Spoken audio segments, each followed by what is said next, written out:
একজন বলেছেন, শেখ সালাতে মনোযোগের জন্য অনেক পরামর্শই আপনারা দেন, আমি চেষ্টা করি। যেমন একটা কথা সবাই বলে যে সূরা কেরাতের অর্থ জানেন, দোয়া দরুদের অর্থ জানেন, কিন্তু এত কিছু করে আমার মনোযোগ থাকে না। আমাকে ছোট্ট দু একটি টিপস দেন যেটা দ্বারা আমার মনোযোগকে আমি ফিরিয়ে আনতে পারি।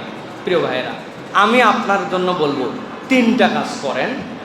আমি আপনার সূরা কেরাত যেগুলো আছে ওইগুলো তো আছে, আমি ছোট্ট 3টা কাজ বলবো আপনাকে, যদি আপনি করেন ইনশাল্লাহ আপনার মনোযোগ অনেকাংশে চলে আসবে। 1 নম্বর একটা কঠিন কাজ বলবো, নামাজে যখন দাঁড়াবেন আপনার চোখ যেন দাঁড়ানো অবস্থায় সিজদার জায়গা থেকে এদিক ওদিক কোনোভাবে না নড়ে চড়ে। মনে থাকবে 1 নম্বর কাজ, এদিক তাকায় ওদিক তাকায়, সামনে মাথা উঁচু করেন, সিজদার জায়গাতে দাঁড়ানো অবস্থায় আপনার চোখ থাকবে। রুকুতে গেলে 2 পায়ের মধ্যে, কঠিন কাজ। দেখেন আপনি আপনার নামাজ 50% ঠিক।